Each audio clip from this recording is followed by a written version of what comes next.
Wakil Gubernur DKI Jakarta Basuki Cahayapurnama atau Ahok mengajak warga yang tinggal di permukiman liar di Waduk Pluit, Jakarta Utara untuk melihat rusun Marunda yang ditawarkan oleh pemerintah. Mereka diajak pindah ke sana karena Waduk Pluit akan dikembalikan ke fungsi awalnya. Satu unit rumah susun sewa yang ditawarkan Ahok luasnya mencapai 30 meter persegi. Tiap unitnya dilengkapi dengan beragam furniture mulai dari kasur, lemari, televisi sampai kulkas. Rusun ini ditawarkan dengan harga sewa Rp150 hingga Rp400.000 per bulan. Rencana pembongkaran rumah warga di Waduk Pluit dilakukan terkait program cegah banjir Jakarta. Waduk Pluit awalnya memiliki luas 80 hektar namun kini tinggal 50 hektar. Sisanya telah berubah fungsi menjadi permukiman penduduk. Di saat warga mendengar ada informasi akan direlokasi, warga menjadi panik, bingung. Lalu kita ngumpul dan kita minta bantuan UPC JRMK, bagaimana caranya untuk tidak direlokasi.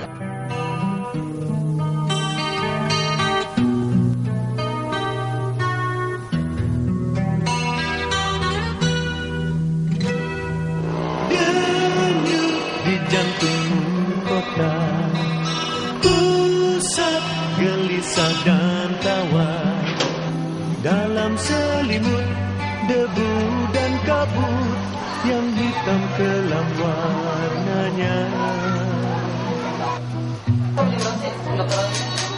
Sejumlah janji menggoda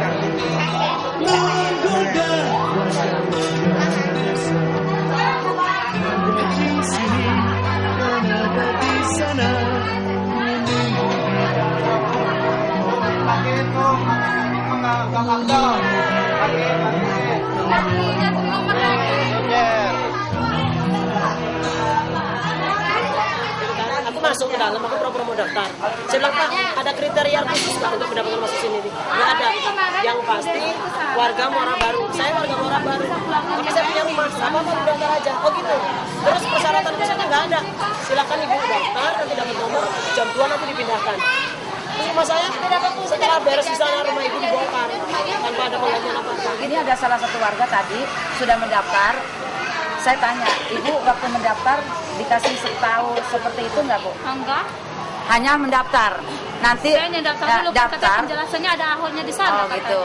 Penjelasan. Kalau ternyata rumahnya dibongkar, Ya mundur aja. mundur aja. Ya mundur. Ya pasti ada resiko. Paham nggak? Ya, tapi itu 1 sampai 7 turunan tidak boleh Anda miliki. Karena apa? Kalau Anda miliki, Anda jual semua. Kita sudah punya data, 50% rumah susun dibeli dari orang kaya. Kalau Anda jual, satu lantai kami usir. Sudah ada peraturannya. Orang miskin, kita harus jaga. Tetapi tidak boleh orang miskin menjolimi orang miskin. Atas nama orang miskin. Apa perasaan warga akan direlokasi atau dipindahkan ya bahasa kitanya? Ya. Intinya itu warga itu marah, keselnya ada, kecewanya juga ada.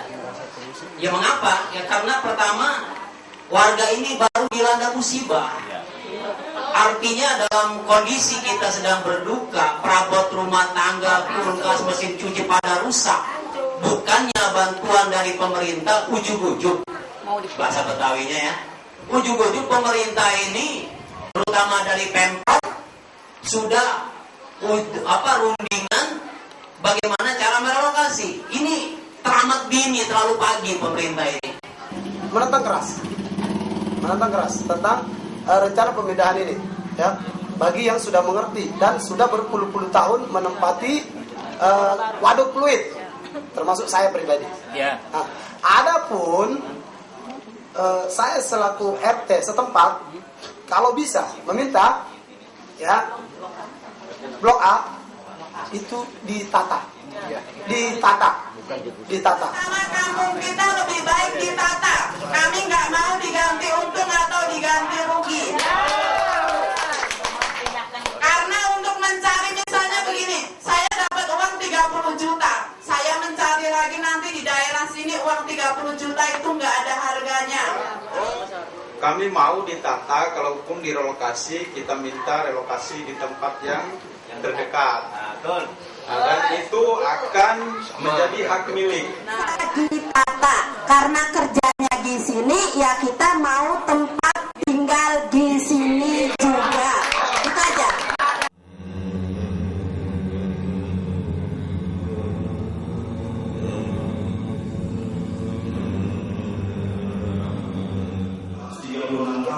yang statusnya ilegal, statusnya tidak resmi. Kami lebih suka menyebutnya sebagai kampung yang tidak resmi.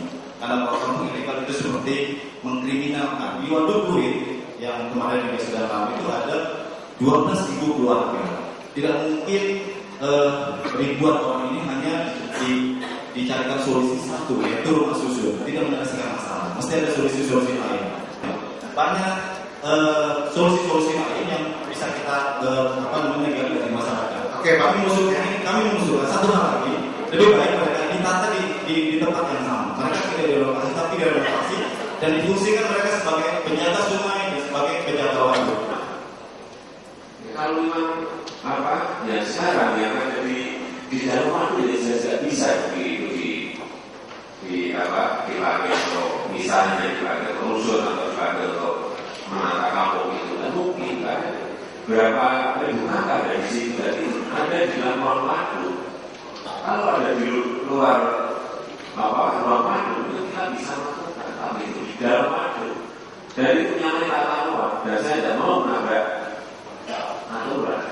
Jadi mereka ngotot mau minta bagi tanah di Waduk Pluit, mana ada.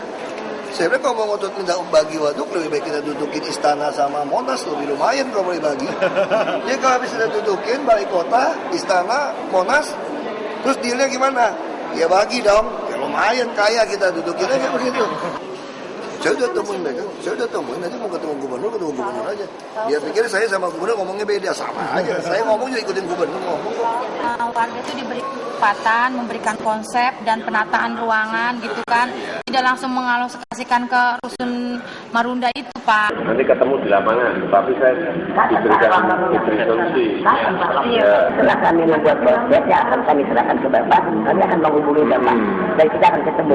Tapi jangan sampai, ini hati-hati, jangan sampai konsepnya saya suruh nabrak undang-undang atau perda, nggak bisa. Nah, iya. Tapi Bapak juga, ya undang-undangnya jangan menabrak konstitusi, Pak. Kalau itu kalau di situ ada gitu. Ini pasti kita gimana? Artinya gini loh, ini kesini ada masalah itu ya saya tangkap. Kemudian nanti pertemuan kedua, kalau saya diberikan solusi, Pak ini sebelah utara Pak, nanti saya cek di lapangan, jadi mungkin bisa. Gitu, kalau seperti ini kan nggak lebih.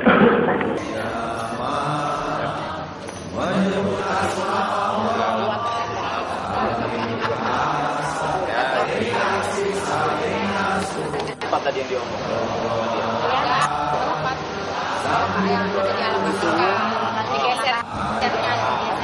Konsepnya itu biar lebih jelas dan jangan sulit. Kita bertabrakan gitu loh Pak. Kita bikin konsep ya jangan yang susah-susah. Bertabrakan itu di mana?